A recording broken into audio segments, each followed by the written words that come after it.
The ModernJeeper Show, the show about Jeeps, Jeeping, and Jeepers.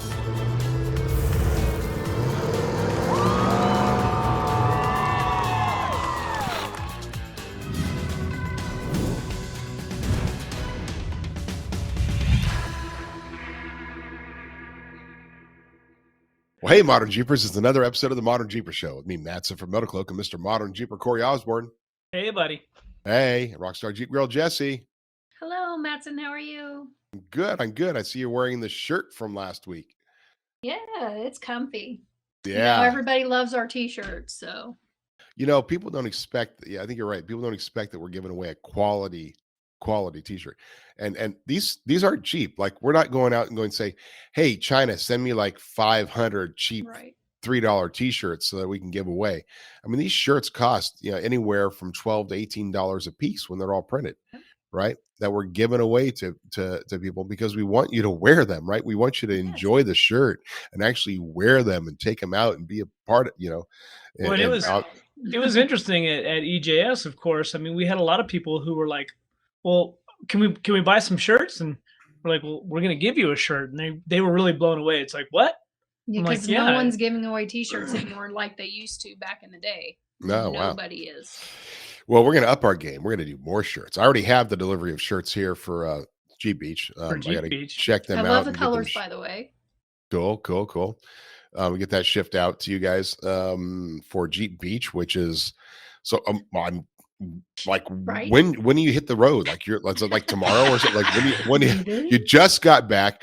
You got back yesterday, as I knocked my little tiny duck off. Go duck off. And then you hit the road. So when do you hit the road again? Yeah, we literally have till the end of this week. We're going to leave here probably Sunday, which everybody's hearing this on Thursday. This is like a mad dash.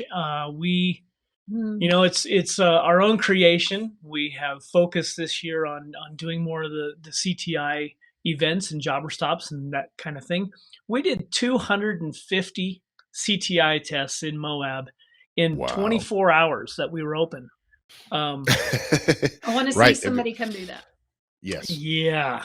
It was crazy, and it was good though, because there's a lot of new people this year at Moab. Everybody talked about, attendance was down but you know what? I got to tell you, it was really nice because you could actually go to a restaurant.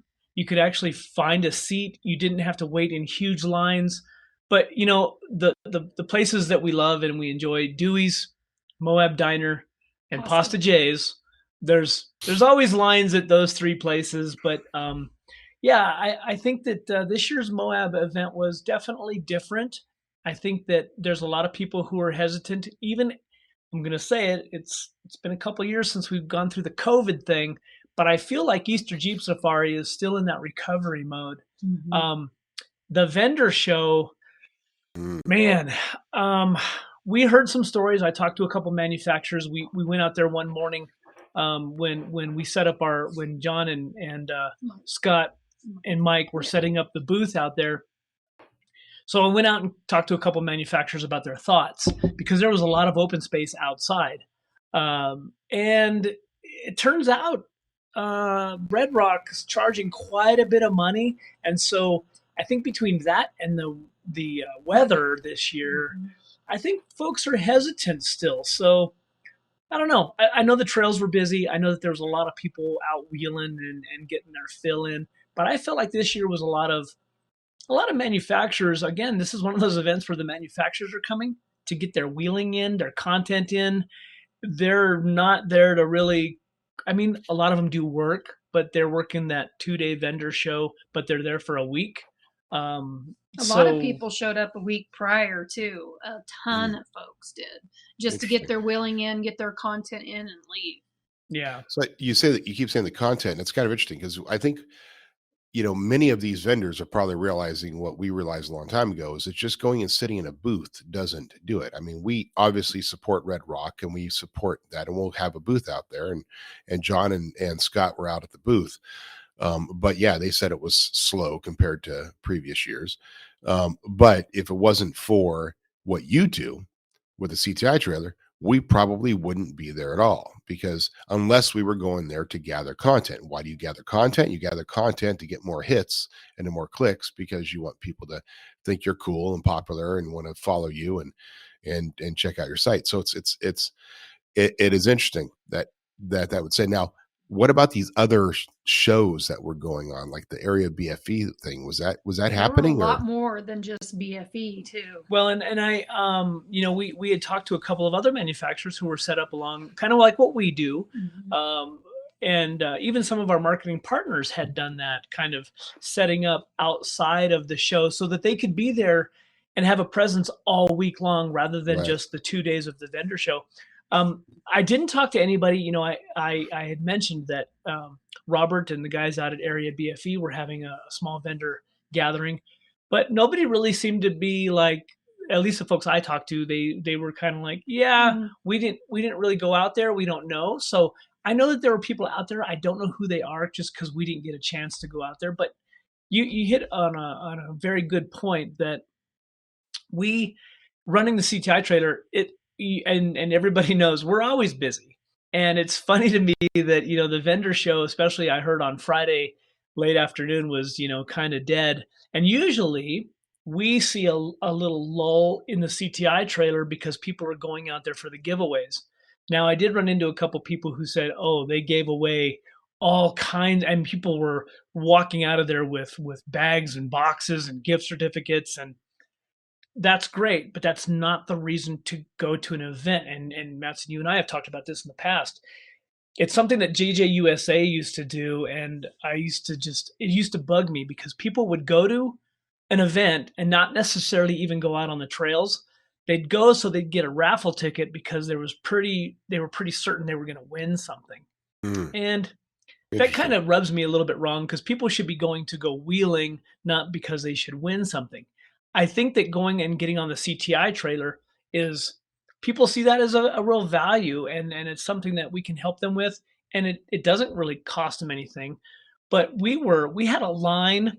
It's always so funny, because all of a sudden we'll have one Jeep in line at 2:00 for some reason. 2:00 seems to be the odd hour. And I'm like, wow, where'd everybody go? And it doesn't take but about 5 minutes, and then 20, pull into the parking lot. But yeah, I don't know. I heard like one morning you guys showed up, and maybe it was the first morning you showed up, and it was like, there was 3 lines. Like, just there, that was every day almost. 3 lines of Jeeps waiting to go for you before you even show up. Yeah. And I'm not sure if they're going to race, how that works. Like, what, a single file line to get on the trailer, and literally there'll be 4 Jeeps across. And then Taco Time comes out there yelling at everybody because they can't get their customers in. Like, the parking lot was packed. Yeah, that's our life. That's what we do. That's funny. That's funny. Yeah, you got to enjoy some Taco Time though. Oh yes. Yeah. They're great. They come over and give us free taco tickets and things like that. And it's kind of funny. This is the first year, and it was great having Mike Upchurch out this year, and John, and Scott. I didn't get to see him very often or very much at all, because he was up at the vendor show and then doing some wheeling. But Friday morning was like a social media madness morning at the CTI trailer. We had all of Matt's off-road and recovery guys there. We had the limousine. We had his Cherokee. Yeah, Robbie Layton and his limousine. Yeah, we Colton and Matt from Bleep and Jeep, and we had a lot of influencers and just really good social media folks stop by. I got to see Ian for a brief amount. He stopped by at the end of the day, and he shot like 3 shows while he was at in Moab. Wow. And it was cool. Our friends at Rugged Radios came by. Ricky from RCV came by. We had a lot of really good folks showing up, but Friday morning it was a little bananas. I mean, we had it was quite the spectacle, because we had probably 50 or 60 unique vehicles and rigs like parked in a big circle around the trailer, and yeah, it was cool. That's awesome. Well, you become a happening at some point, right? And nothing else is like the CTI trailer. You guys, whether you're going there for fun or going there to actually to do the purpose of, which is to make sure your rig is better and is maximizing its flex, maximizing its capability, and not screwing anything up when you're out on the trail.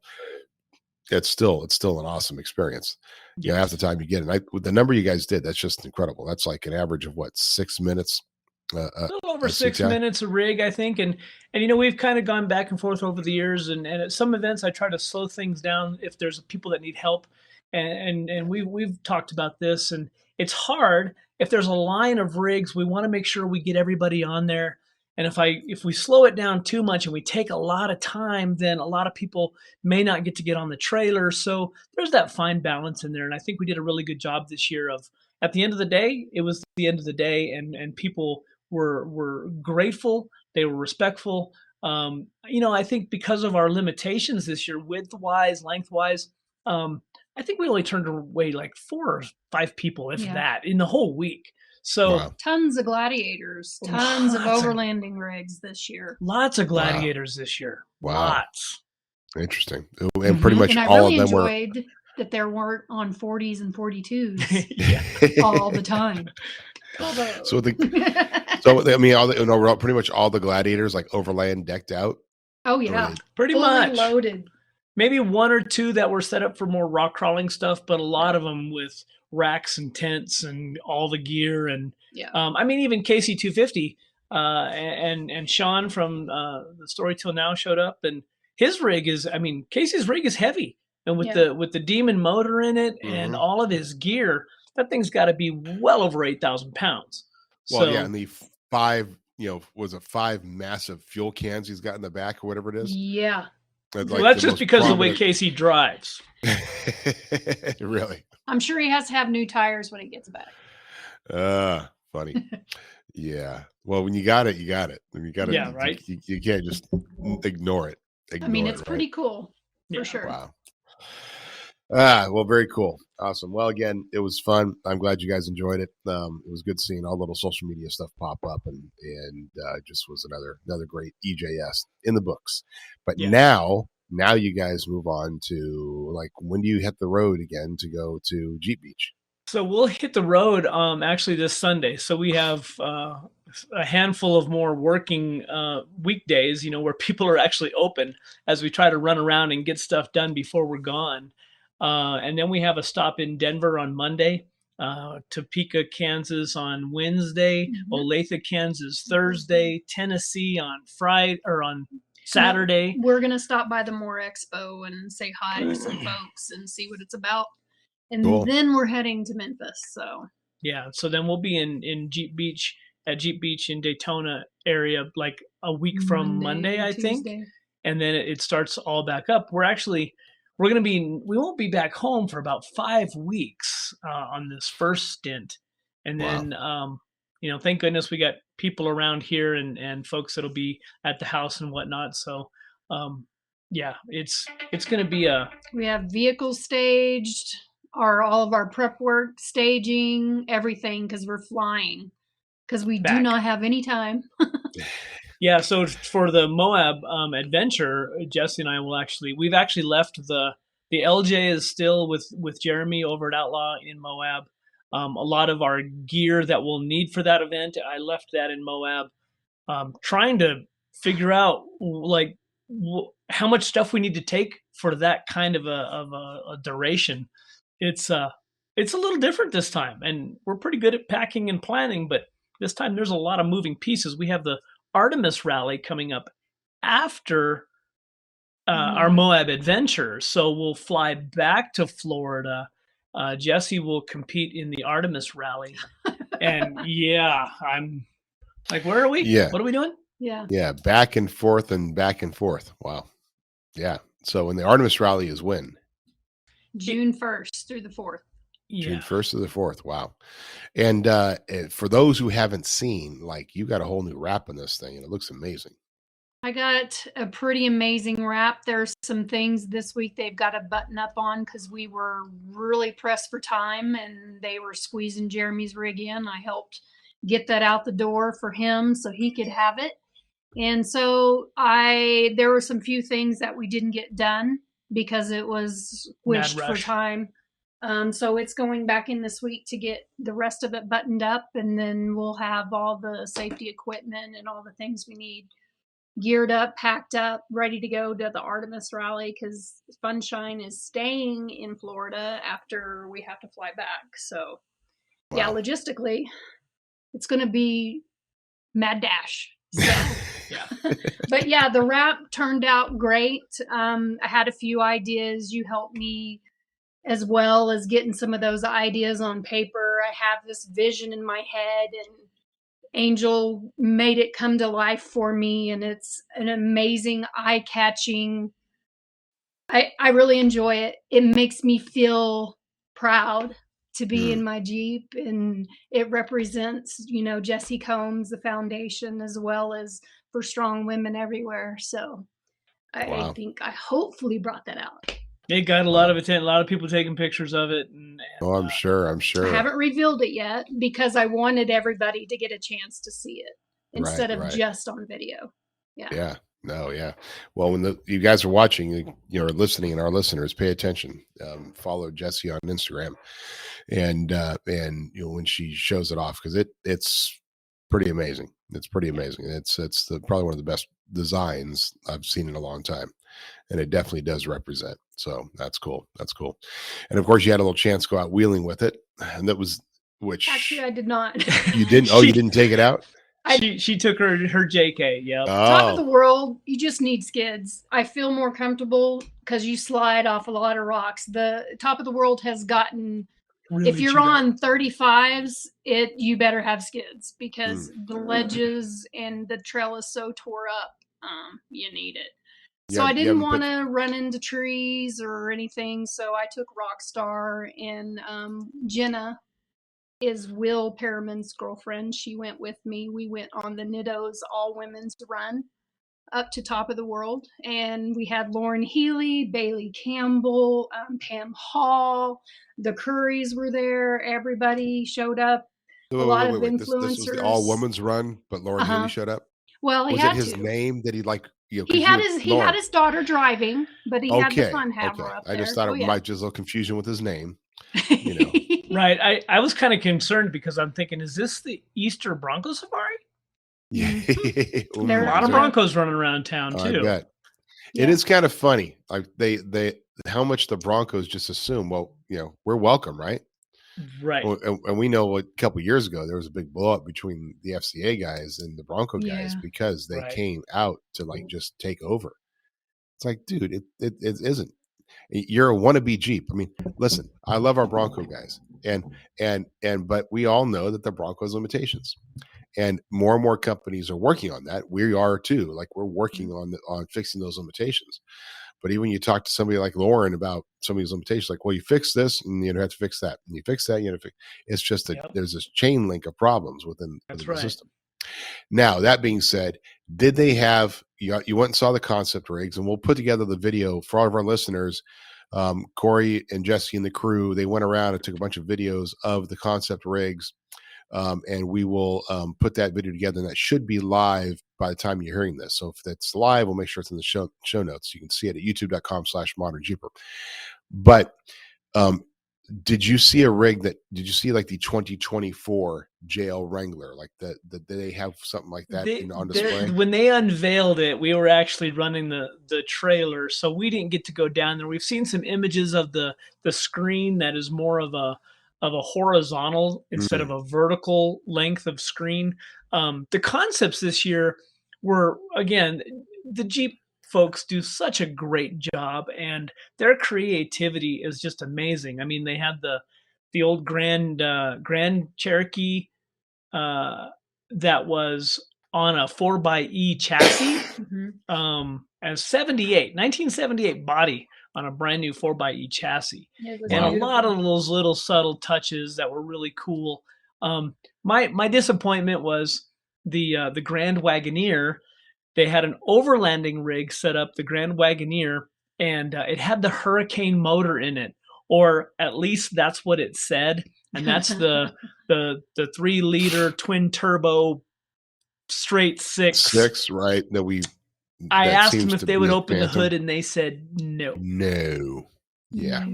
Nope. It was the setup on it was pretty cool. It had my favorite tent, red tail tent. Yeah, it had They're immaculate. it had a rooftop tent on it that had glass windows.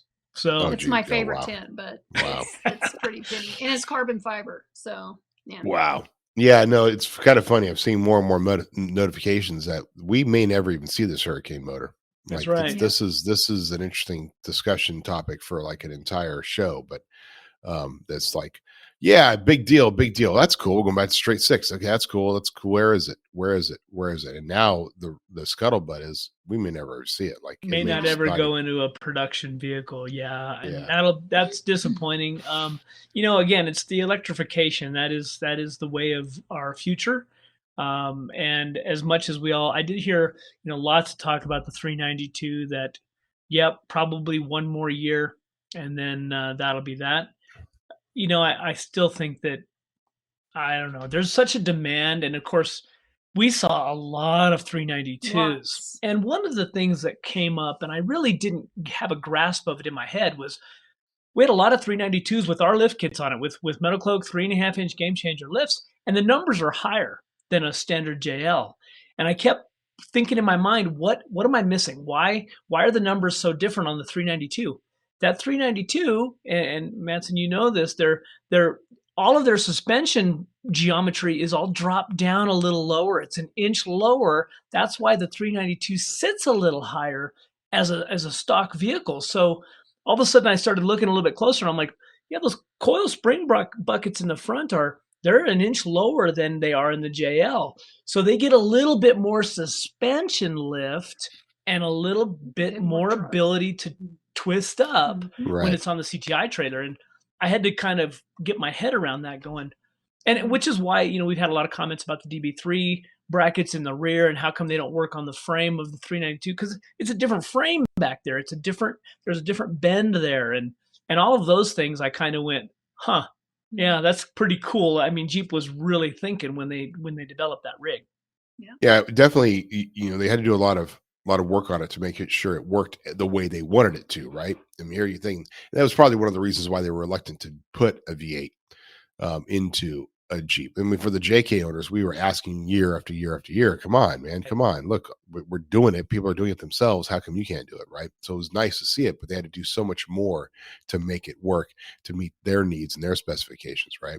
But it is interesting because it is about the down travel, because you have that front big jounce that's in there, that the up travel is severely limited. Yes. Right. And so you get the up travel severely limited, but if you can have enough droop and you have a suspension system like the Game Changer suspension system that will flex with that, will go with that and enjoys it, and the fact that our long travel shocks can get all that droop. I mean, you can use those whether it's the Rock Sports or I don't know what sort of setups you saw out there, but with the Rock Sports and the six packs, you get that droop and you get to take advantage of it. So it's awesome to see. We actually have the 392 owners. I mean, it's pretty amazing that we have such a specific kit for 392s, right? We have specific kits for the 4xe. It's not just a basic application. More and more companies are now catching up to that, but we've had specific kits for the 392 for at least a couple of years now. Yeah. I mean, and I think we're seeing more of them. I mean, it's a lot, like we said, we saw a lot more Gladiators. There's still a lot of dollars out there that people are acquiring these vehicles, and I think that they're kind of scooping them up. Maybe the electrification thing in the background is kind of nibbling at them, going, hey, we maybe need to get ahead of these. This is a lot like what happened with the Dodge Ram trucks in 2006, 2007 when the 5.9 went away, and that was such a good motor. Dodge, they've finally figured it out. And then when the 6.7s came out, it was kind of like, oh, everybody still wanted that 5.9 truck, because it was a used, known, I guess, how things worked, what was going to go wrong, easy to fix, easy to work on. And then now the 6.7's been around for a long time, and people are doing the same thing. But I got to say, like in the new tow rig, that's a 2016. Ram 2500, so it's coil sprung in the back, and I was very concerned about how its suspension was going to be as we swapped out trucks from the tow rig last year, which was on a stock suspension, And I thought, oh boy, lifting a truck with our suspension, as much faith I have in our engineering and what the lift was going to be like, I was very hesitant and thought, man, this is going to be a handful pulling the CTI trailer around the country. But again, the engineers were spot on, and I know we went through a bunch of iterations and a bunch of R&D in this coil springs and whatnot. But the ride on this truck, and it's a full 4-inch lift. I mean, it's a big lifted truck now. Pulling the CTI trailer and the ride comfort, and it is so stable. I don't even realize that I'm in that lifted truck until I look down at the little cars next to me that pull up the light. When you open the door and you go, oh wait, I got to step out. Oh, wait. Yeah. Oh, wait. Yeah. It's a good thing we have, Steps. power steps on it. Yeah, for sure. Yeah. Well, first off, again, on behalf of MetalCloak, let me apologize for you being stuck with the white truck for as long as you were. We drive around it around here. It's still here. Like the original thought was we were going to get it back here and then sell it to an employee or do something like that, or use it as a work truck. That hasn't happened. It's still here. It still says CTI Tour 2022 on it, right? But it's still a working rig, and so we gets borrowed. In fact, I think Justin had to borrow it during the week because his Gladiator was in Moab, right? But yeah, when you get in it, you drive that around, and you drive that with the seats the way they were and the stock seats and all. Like, oh my God, I forgot how bad this thing was, and just it's so I'm sorry, but now you have the new truck. It really is exciting for us because it's funny you talk about the Ram, but April is Ram month, right? So for all of you out there, April is Ram month. Why? Why not? Because, right, you got to choose a month. So we decided April would be a cool month, be Ram month. And what does that mean? Well, that means that we have discounts, right? 20% off everything within the Ram store. So all suspension components. We've done suspension components for the Ram truck for, gosh, it's been like since at least 2010, 11, right around there when we first did control arms. In fact, Will, one of our main sales guys, he had an early, I don't know if it's a second or third gen of what he had, but he went and built his own control arms using our rings and our bushings and stuff. And when they said, wow, it works great. And we went, well, that's cool. Let's make our own. So then we made control arms. So we have control arms that we had for the second, third, and early fourth gen Rams for a long time, 2500s for a long time. And then from there, well, actually that's for that, although that changes, I think it's 1500, 2500, and 3500, depending on the years, right? The generations. From there, we said, let's work on these new ones because I think we first got our 2014. One of our rigs is a 2014. You're driving the 2016. We have and that was when they first came out. Like that was the late fourth gen that first came out with coils front and rear, and be able to go, oh, cool, let's build something that's a full 4-link system. That's awesome. Let's build this long arm kits. And it took us a while to get there. Why? Because we just kept developing stuff for Jeep, right? More and more stuff for the JK, more and more stuff, and the JL comes out. So we finally come out with the stuff for and it's the lock and load, right? So the lock and load system for the most flex. And the way we approached it was to be about on-road comfort, which you're feeling, and off-road flex. MetalCloak is the flex company. The reason why we travel the country with a CTI trailer, the reason why you guys are doing that is to learn about flex, but to prove flex, right? We are the flex company. We have the most flex of any bolt-on system, period. End of story, right? That also can then ride like a great daily driver. Yeah. And so building that system for you and building that system and I think on that one, on the Silver Ram, you don't have the lock and load. You have what we call the solid arms. It's solid arms. Right, which is they're still radius arms, but they're not linked on the top. It's radius arms with Duraflex joints in them that are a little bit bigger than my fist. I mean, right.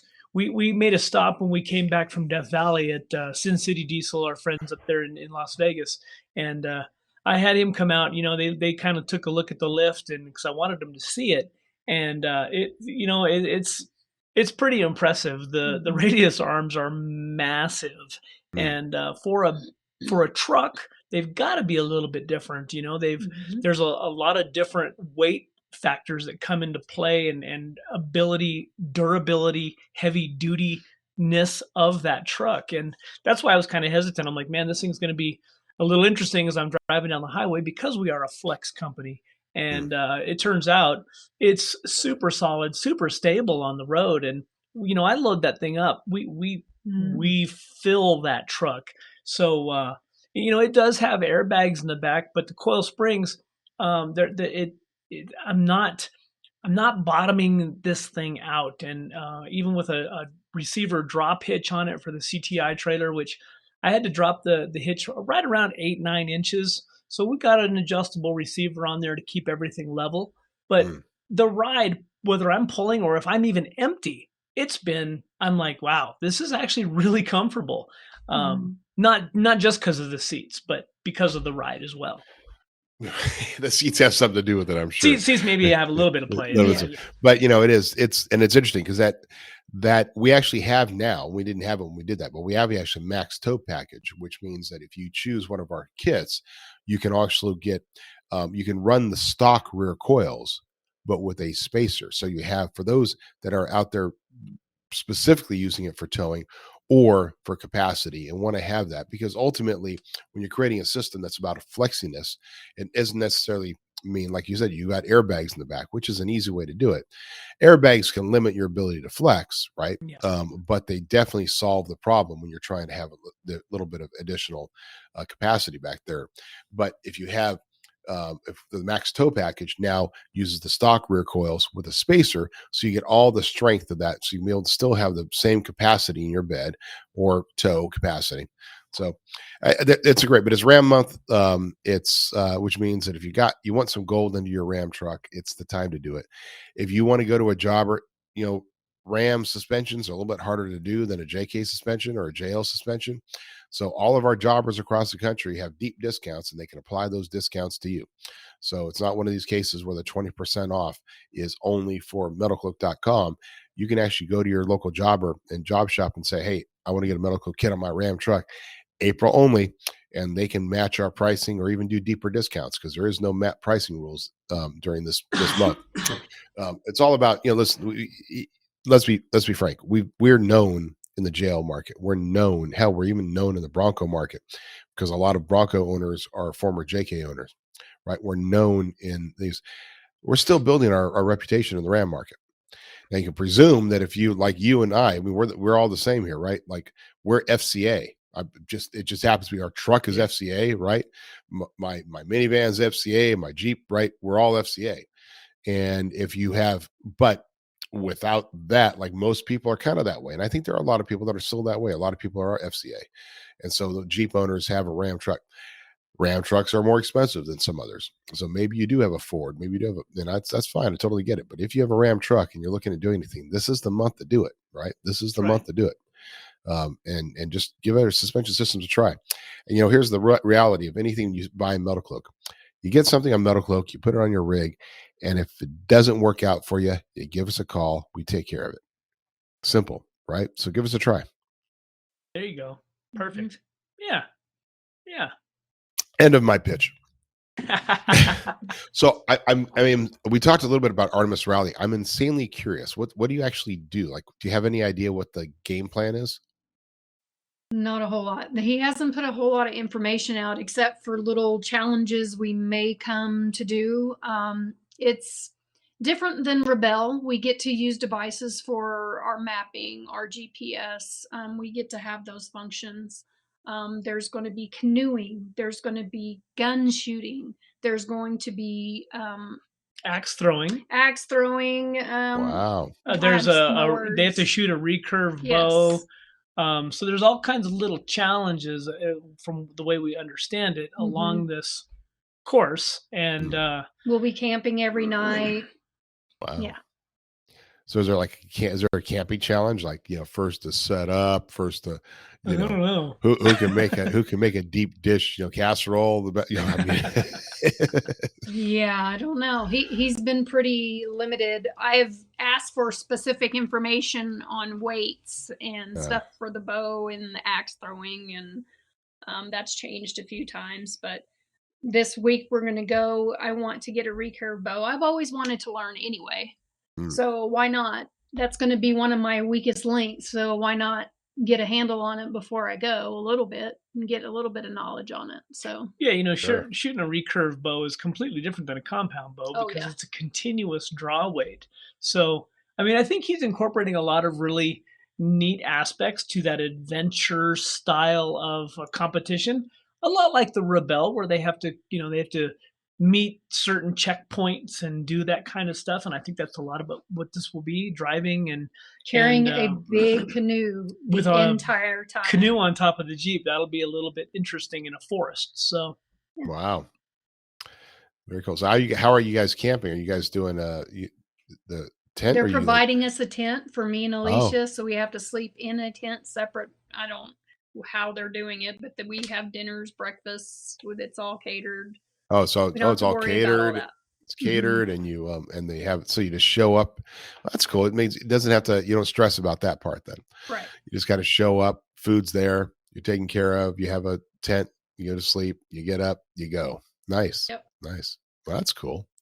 I'm So yeah, sure as we go along, we'll have more information and that'll get passed along. But yeah, well, he's cool. being pretty limited on what he Yeah. shares so far. Yeah, I'm sure. Part of it's probably the same. Yeah, it's the same. Well, It's it's a all these competition. crazy women. They want to go out there. They're like We're so competitive. much different competitiveness than guys. We'd be like, yeah, whatever, We'll and show they're up. like, oh no, we've been practicing for 2 months, like all of these things. Yeah. yeah. That's awesome. That's awesome. Well, MetalCloak just had a pretty good presence down at Baja. Yeah. And Danny, who goes out there every year, or constantly, several times a year, he goes out. He's part of the Baja Jerky crew and race team, and they do the Baja Oasis, which I haven't been down to Baja, so it's a big deal apparently. But it went down with the Gladiator. And if anybody ever saw the pictures of the Gladiator, you'll notice that the Gladiator he was driving, which is his own Gladiator, he just recently bought it, was outfitted with a prototype long arm kit and full rear long arm kit. So far, the feedback has been incredible. Now, what you see, and if anybody did catch it and catch images of that, what you see is probably not even close to what the final product will be, because even in the process of installing it, the engineer who designed it went, oh, I'm changing this. I've already got 3 or 4 other ideas, but it was to get it done, get it installed, get a prototype, get it on the rig, and then take it down and run Baja with it. And one of the racers that Danny works with, and it was kind of funny him talking about this, like, well, this racer, him and his wife, and then their bodyguards couldn't fit in there. Like, bodyguards, like, oh yeah, like they have bodyguards, and there's all that. I'm like, wow, okay, interesting. But the racer that was out there, Chris, he's a trophy truck guy. He drove it around. He was blown away by it. So it's been it's good down there, be able to go take a Gladiator and have fun down there as a chase truck. And That's cool. yeah, it's pretty cool. Pre-running with the Gladiator. It was nice. It was fun to see. That presence. So between that and then this weekend, so it's a lot of stuff going on. This weekend is the NorCal Rock Racing. Yeah, NorCal Rock Racing, the MetalCloak. We got to see John Goodby was at Moab for a little bit. He came by the CTI trailer. We got to chat with him for a little bit. Mm-hmm. Yeah, you had time to stop and do that. Yeah, crazy guy. I don't know how he has time. Yeah, right. Right. Yeah. So we have that because he had to get rescheduled. So we got this weekend. If you're up around here, NorCal, come on by on the 14th, and is it 14th is the day? It's April. My calendar here. 15th. 15th is Saturday is race day. So 14th is pre-running. 15th is race day. Coming out and say hi, MetalCloak. It's the MetalCloak Shootout. It's a Wild West Shootout. It was supposed to be held in last month, but it got rained out basically because somebody in the state decided that the track was too wet with all the rainy conditions, and that was not good for the environment. Which I thought was funny because John has to pay a guy to drive around in water trucks to keep the track wet during races time. So, but when it's naturally wet, that was no good. Which everybody remembers Stampede of was it? Gosh, I don't even know how many years ago it was, but it was the muddy Stampede. Oh my God, it was great. It was so muddy that some of the racers were taking like sheet metal and cutting little slits so they could have a little sit so they could actually see through and block all the mud that was flying up at their rigs. Yeah. That was fun times. But, we can't do that anymore, apparently. Yeah. Shame on you guys out there with all that rain. Throwing that mud. Yeah. Terrible. So cool. All right. Well, you got that going out your way. You got this going. There's just so much going on. It's hard to keep track of it all. There Um, are anything else so you want to many share? things. What's that? We got a new Facebook page. So Oh, if you guys want to take a look and see, I noticed. Yeah, I mean, there's a lot of folks out there that were following Modern Jeeper. Well, you should follow the MetalCloak's CTI Tour page on Facebook, and the same name, MetalCloak CTI Tour page on Twitter. Which tell me if you guys like Twitter. You know, our Modern Jeeper page on Twitter, we only had about, I think we had like 80 followers in a number of years, but we didn't spend a lot of time there. So we're trying to, the CTI Tour page, all of those social media sites will become much more than just us putting up a picture of the rig and the score. You know, our Instagram page that we'd used for a number of years, it just became kind of a regurgitation of all of the rigs. Well, we're going to try to break that down better. And I think the Facebook page has already been a huge success, because now we can actually create event folders, and you can go into Moab Easter Jeep Safari and see all the pictures from that particular event on the CTI trailer. But the page itself will be a place where we can put calendar stuff, jobber information, routes we're heading to, things that we see cool across the country, all of that stuff. So similar to what, you know, Modern Jeeper was, but this is an evolution thing. So we're kind of doing a better job, I think, of branding it and being support behind it. Everybody wants to see flex rigs because, number one, that's really cool, and yeah, so I'm excited. I mean, I think that there's a lot of new activity, yeah, a lot of new blood, a new perspective of what this year's CTI Tour will be about. So yeah, I don't know, kind of fun. Give us some feedback though. Where do you go for your information? I'm curious. You know, I think that obviously Facebook is for that longer form, that bigger story type of thing. And don't worry. I mean, ModernJeeper.com is still out there. We're just kind of trying to figure out what that looks like going forward. So, would you go to a website first? Do you typically just stick to social media stuff? What about MetalCloak.com? Do you go there for your information? Like, I'm curious. So, give us some feedback. Let us know your thoughts. yeah, absolutely. It. You know, the content is king, but it's like, how do people actually get their content? It's an interesting world now because there's so many ways to get your content. Yeah. Are you into these like little 30-second snippets where you get addicted to TikTok for 3 hours and don't realize what time it is all of a sudden, and you're flipping Right? through and flipping through and flipping through watching these things? Is that what you are? Or do you like the long form where you want to sit down and read a long deep dive into how suspension works or things like that, right? And where is it? I mean, I'm looking at as well, probably starting doing something on LinkedIn. Like we probably should do something on LinkedIn, and for those people that want a little more deeper dive into it, and knowing that we have so much information about CTI, many people don't even understand it or know what it is. They just wanted to go do it, right? So videos that we've done in the past will pop up again. We'll share those out on the pages, and so for you to learn and do it and learn how to do it yourself. We have a video that is specifically instructions on how to do a CTI. If you wanted to go and grab a couple of little lifts or these forklifts or whatever, it's just a video that's just on how to set it up and how to run a CTI. And it's a cool thing, right? So it's just a way for more people to be involved in it, and to know that you're doing so much out there that it's a way of tracking that, because it really is Right. helpful for people to go, like you're about to go on a journey, and it's like, cool, hey, this is our route, guys. We're going from here to here to here to here. If you're along the way, say hi, right? Maybe you Yeah, can catch us. absolutely. Maybe And we talked about this over the years, is we wouldn't be able to do what we do if it wasn't for the Jeep community and the Jeep family and all of the amazing Jeeper lifestyle and all the folks that we know across the country. When we need things, when something breaks down or goes wrong, it's nice to have that support. So all of the people who follow along with us, they're all very much part of our Jeep family. I mean, they're just as close to us as the folks that they get up on the CTI trailer at every event we go to, and they follow us around. You know, they've been on the CTI trailer 20 times, and we have folks who've never had a chance to get up on the trailer. So Right. again, it's a great tool, and people get. I have this conversation over and over and over. People get really hung up in the numbers of it all, but that's really not the end game of the trailer itself. It's a wonderful tool to see how your rig is working.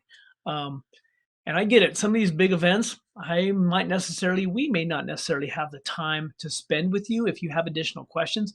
These smaller events and these jobber stops, and maybe there'll be a club or two stop. I mean, those are where we have a little bit more time and we can discuss actually what's going on with your rig.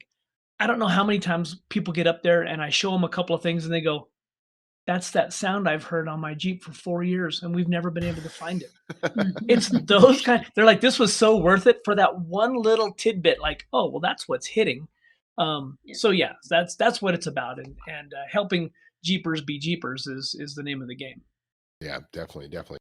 Well, speaking about Jeepers and Jeepers and Jeepers, well, I got a new duck.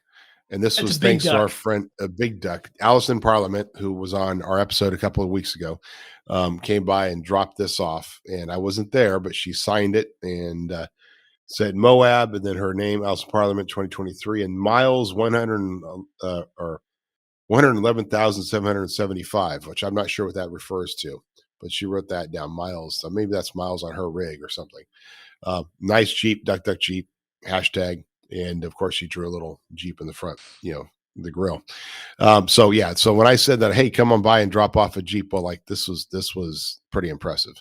Yeah, it was pretty cool. She came over and said hi one morning, and we got to spend some time with her real quick as she was trying to get herself out on some trails and whatnot. So yeah, this was made in Jinhua, Zhejiang, China, of course. Of course. It was made in April of 2022. So it had a 1 year life before it landed in. It's a yearling. It's a yearling. That's why it's so big. But it feels a little, the MetalCloak duck feels a little inadequate. A little small. A little small, scary for the little duck. Yeah. Little guy is going to get eaten by big guy. Will ducks eat their own? Only we will know here on the ModernJeeper Show. Well, guys, another great show, and appreciate it. Thanks to all of you listeners for hanging out with us. Like I said, we'll try to get this little video posted up in the time this goes live Thursday morning. One thing that we discovered, and we really appreciate the feedback, that last week's episode was a replay of episode number 13, and it's this is episode, I think we're recording right now, is probably episode 213, I think, and that means there's 213 other episodes out there. And if you enjoy this show, there may be other episodes out there you want to see. So sometimes I recommend going back to the beginning, because sometimes we even forget the people that we interviewed in the first things. I think we had Light Bright on episode 4 or 5 out at KOH. Light Bright out at KOH. And that's a heck of an interview, because Corey, I wasn't there, and Corey's trying to interview them out at KOH. In the media tent with next to the racetrack, as there's loud engines going around doing time trials and stuff. So, but it managed to work, right? So check that out. Check out some of these early episodes. Go back there. We've got so many people from that first 100 episodes that were a lot of different interviews that are just fun ones. And we'll try to bring them up as more replays come along. But the fact that you guys were so enthusiastic about the replay of Danny Grimes, episode 212 last week, was just kind of highlighting to us, going, wow, we should do more of that. So yeah, right, for sure. So appreciate all of you. Thanks for listening. You have anything else, Corey and Jesse, before we head out? I think we're good. Hopefully we'll see everybody somewhere in between here and Florida. Right. And we were talking about, we have the shirt there that Jesse's wearing. That's what we gave away at EJS, and we've got a Jeep Beach shirt. So, those go fast. The EJS shirts take a few hours to go. The Jeep Beach shirts are gone within an hour. Literally. There's a crowd for those shirts. There's a crowd, and all you're doing is handing out shirts all morning, and they are gone within an hour. So, each day we'll have them out there, and we will do the best we can to get as many to you as possible. But you've got to get out there early. Got to get there. Yep. Got to get there. All right. Thank you all for joining us, and we'll see you on the trails. Cheers. See ya.